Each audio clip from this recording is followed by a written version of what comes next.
pretty good on third down. They're a space team with pretty good athletes. I was happy with that.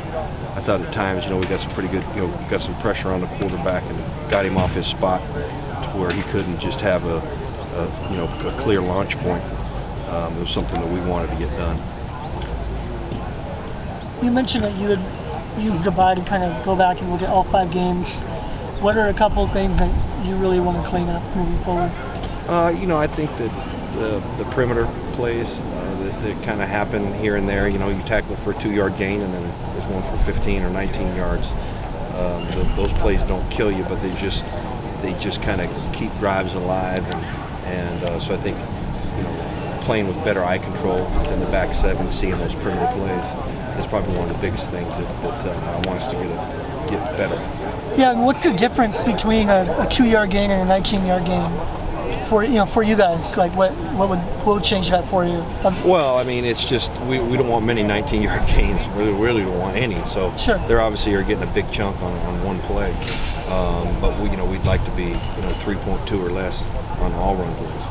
I guess I'm wondering. You mentioned eye control. Is that what it all comes down to? Why that's happening? Because sometimes we play it for no gain, and sometimes it spits out for maybe more than usual. And the fly sweeps, the crack tosses. You put on any NFL film, that's what everybody's doing in the league right now. And so it trickles down to the college game, and we just got to play it better on a more consistent basis. Does that really then only involve like linebackers and your outside ends? It's a combination of everybody in the back 7, whether it be corners setting the edge, depending on the coverage, or safeties coming up and setting the perimeter. It's all based off what structure you have when they run that play, when you have that call, whether it's a safety force or corner force, or where the backers need to fit on it as well. What have been the positives for you from the defense to kind of first? I think the pressure on the quarterback, we've been able to get fairly consistent pressure. We've left some sacks out there that I think we should have 10 more sacks than what we got. I think we have 13. And then been happy with the third downs. Third down, I think we're 35% on the year. Third down efficiency, and we played pretty good in the red zone. Limited teams to field goals and when they get down in there. And I've been happy with the red zone. Is there a tweak you can do to come up with that? I mean, I know it's just tackle. Yeah, I mean, we got to do a better job of not getting behind the quarterback, which puts us in a better angle to tackle the quarterback when he does step up. And some of it's been the quarterbacks have been a little better athlete maybe than the guys trying to tackle him. But some of it is, being behind the quarterback, allowing him to step up, which creates second-level lanes and allows the quarterback to have some free access to get up the field. And we've played some pretty mobile quarterbacks too. We'll continue to play some. Are the rushes on the edge outside the tackle runs? That's still a concern for you?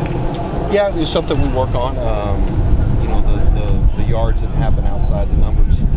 We're fairly stout in our front 7, so people try to get the ball in the perimeter. And I think our guys know that now, and we've identified it and really had a chance to go back and in the bye week like this, you really can slow down. You're not so much worried about opponents. Say, look, here's something that continues to keep happening. So when you recognize this formation, maybe on this hash mark, pretty good chance that there's something maybe coming out here. So just playing with better eyes and doing a better job of recognition. Why do you think that's been so difficult to fix so far? When you have different defenses, there's different defenses that set the perimeter, and so when those plays come up, it's been hit or miss. There's been some that have been tackled for loss. So, but it's just when the perimeter changes, the guys have an understanding, a clear understanding who has the edge and to set the ball and turn it back inside.